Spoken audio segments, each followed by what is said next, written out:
Hello guys, and welcome to number 4 of the Mind Body Shift podcast. I'm your host Katerina, and today is episode number 4, and we're going into the 3 p.m. slump survival guide. And these are essentially energy tips for office workers. So I know, and I've been there before in the corporate 9 to 5, many a job where you're working all day, 3 p.m. hits, it's about after lunch lull, and suddenly you're staring at your screen like it's just foreign words to you, and you would do anything for a nap or a Mars bar.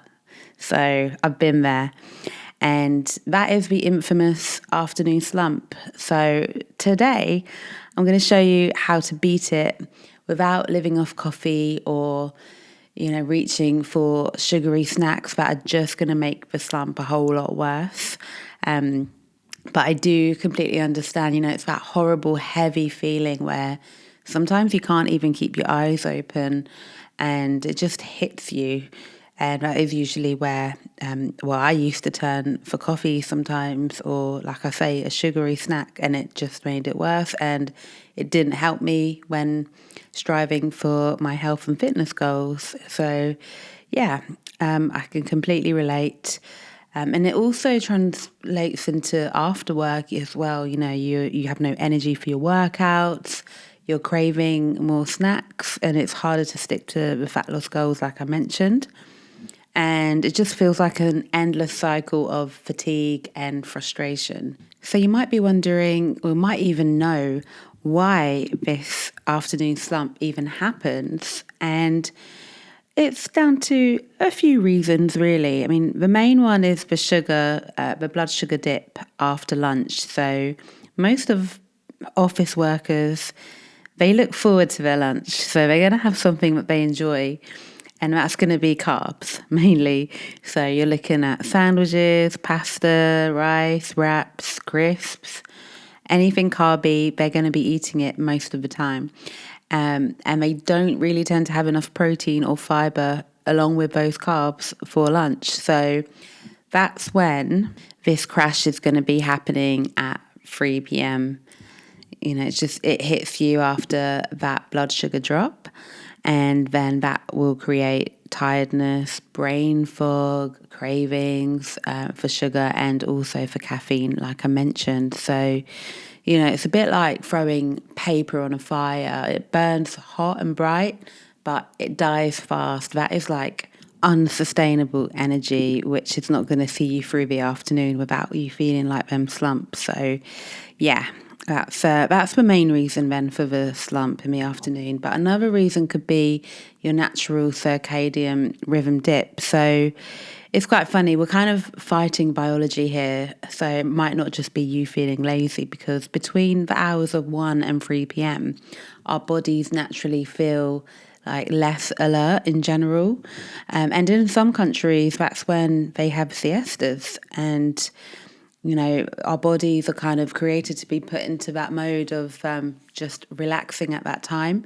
And so it could just be that natural circadian rhythm, like I mentioned here, and that could play a part in this afternoon slump.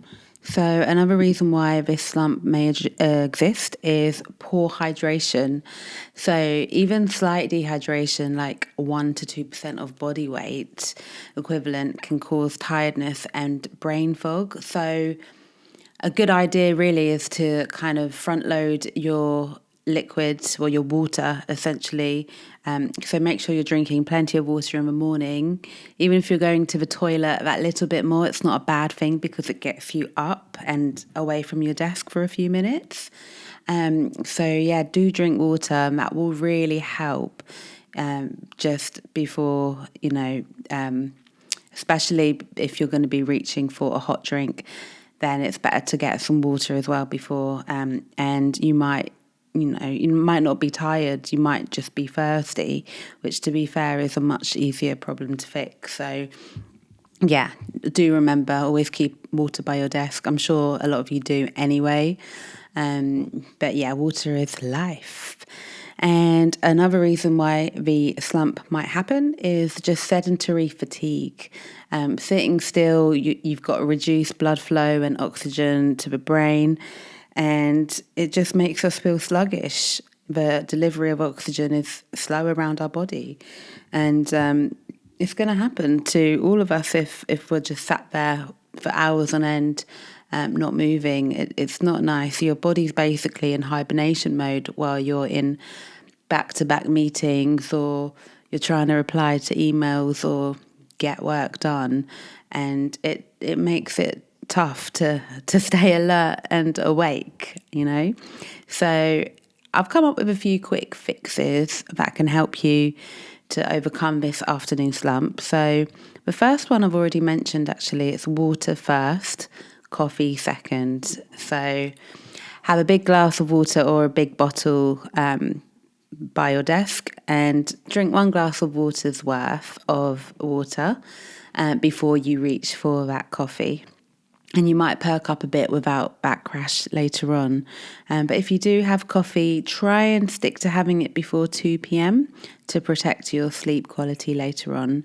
I know a lot of people tend to have coffee, especially where I've worked before. They have them, even leading up to 5 p.m. And, it's not ideal. So you want to try and avoid that if you can. So another thing you can do as a quick fix is to move even 3 minutes. Stand up, stretch, walk to the printer, climb a flight of stairs, or just go for a walk around the office, go and have a chat with a colleague, whatever it is. Or just, chat to a colleague instead of emailing them. That is also a good thing to do. This movement boosts your circulation and the oxygen to the brain. And you can pair it with like a micro task, like refilling your water bottle as well. So anything to get up. I remember where I used to get up as many times as I could, just as an excuse. And I would get up many times during the day. I was a very restless worker, sat on my desk, and I just used to get itchy feet, really. So I'd be up as much as I could, and it did help with the afternoon slump, especially. Okay, so another quick fix is switching up your tasks. So instead of doing something really boring like working on a spreadsheet in the afternoon, do that in the morning and do something a bit more stimulating, and save that for the afternoon. And this will really help you just to keep your mind a bit more focused. So, like I said before, you can also call a colleague on the phone or go and visit them instead of sending an email. If you're working from home, then obviously a call is better than an email, just for that stimulation. And it keeps the brain engaged until energy levels can rise again after that slump. I hope that one helps. Another one is really just being prepared with food and having protein and a healthy fat snack. So you could have, for example, Greek yogurt and berries with nuts, boiled eggs, maybe if you're not in the office, maybe at home, because they can be quite smelly, hummus and vegetable sticks. So anything that basically has slower digestion. It slows your digestion down, and it creates or gives you a more stable energy. And that will help not to spike the blood sugar levels and keep your energy up.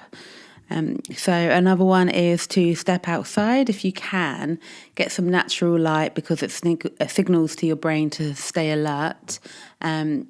Even a couple of minutes can help with this. So I used to find that now and then things would get that bad in the afternoon for me. I just had to go for a walk outside, whether it be the car park or just a quick one around the block. Well, maybe not around the block, that would take a bit longer, but at least going out to the car park and just, having a breath. And it's funny because I'm not a smoker, but the smokers get to do this, and in a weird way they might end up feeling a bit more alert for it. So it's a bit ironic how an unhealthy habit can actually be quite good for you in a way, at least for for your mind.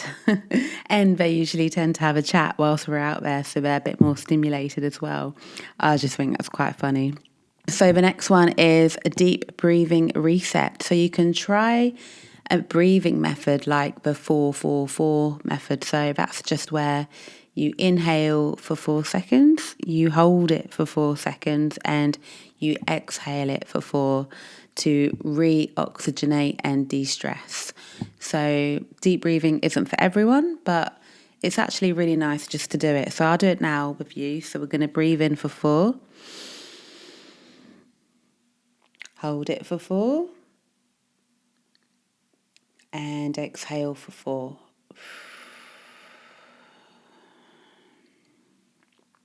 And that felt pretty good.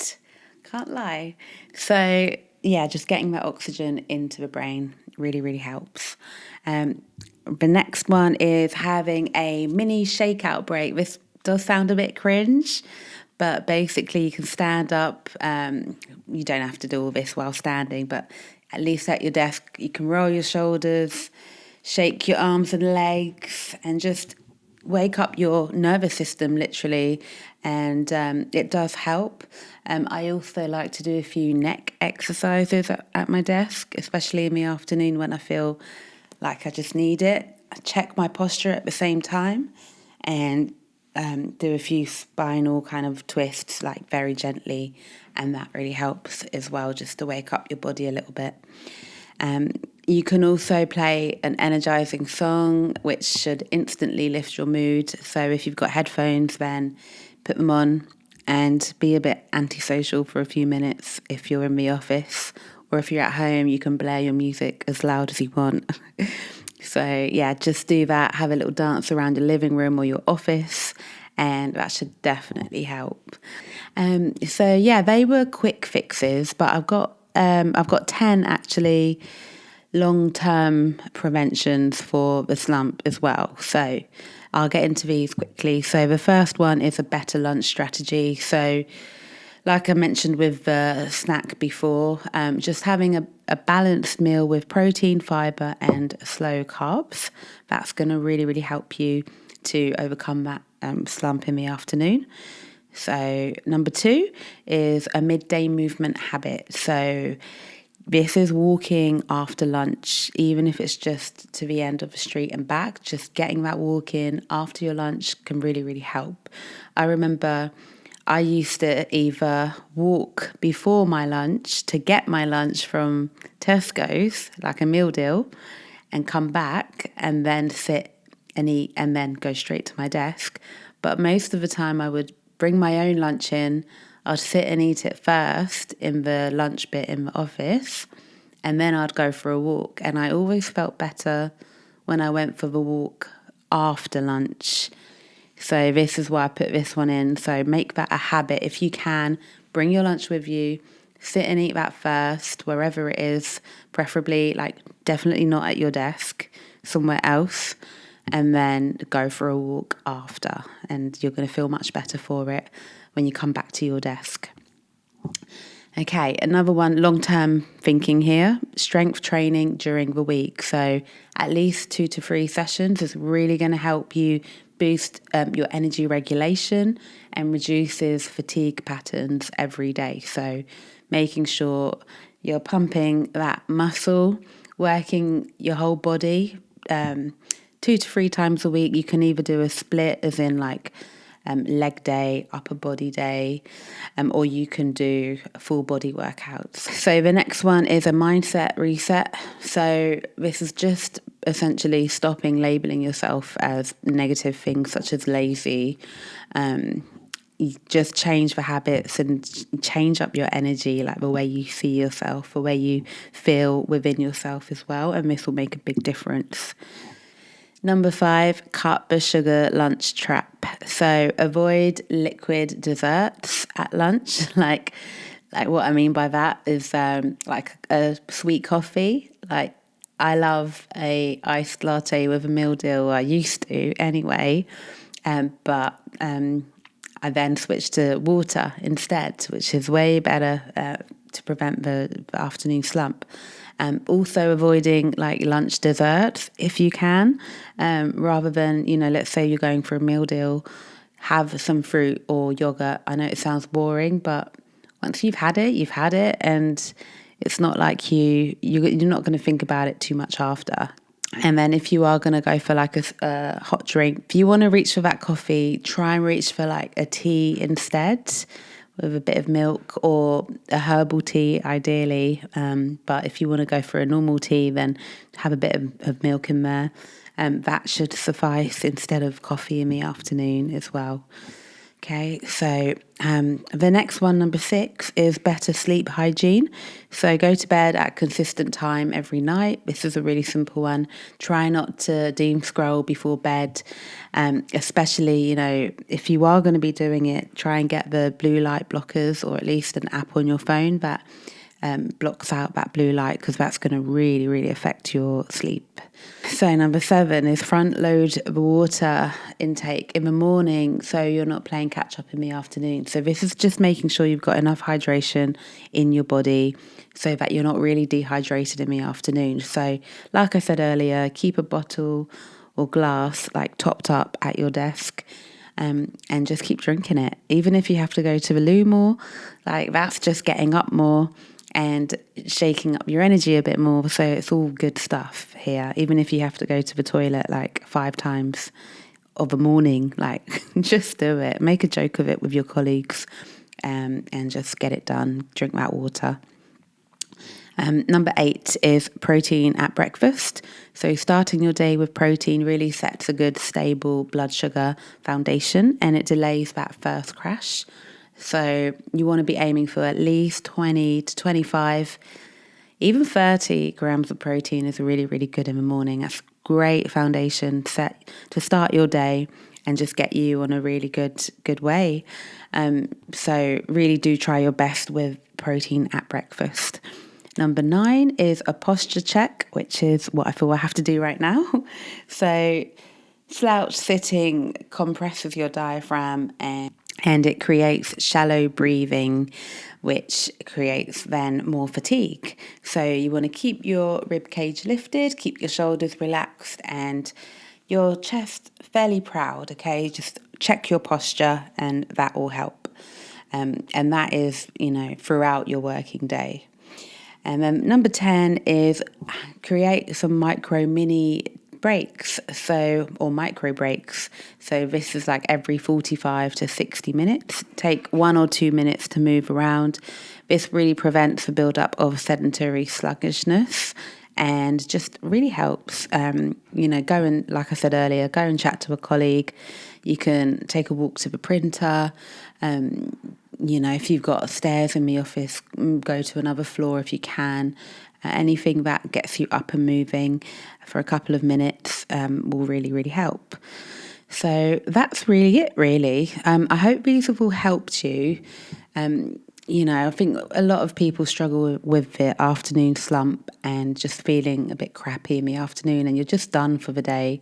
So hopefully these also help you to be more motivated if you are an after working outer or trainer, and you like to work out after work. So yeah, we should all really help just with that motivation. So, but yeah, just know that if you are tired and you're hitting a wall every afternoon and you want some structure, this is exactly what I help my clients with. I create nutrition and training plans, and I make it doable. I don't have you in the gym for hours. I make it, like I say, very doable, not extreme at all. You don't have to miss out or feel like you're losing out on things that you enjoy. And you can, reach your goal with full accountability and a community of like-minded women. So yeah, DM me if you do want to find out more about coaching with me. But in the meantime, hopefully this has helped. So thank you very much for joining, and I'll catch you on the next one.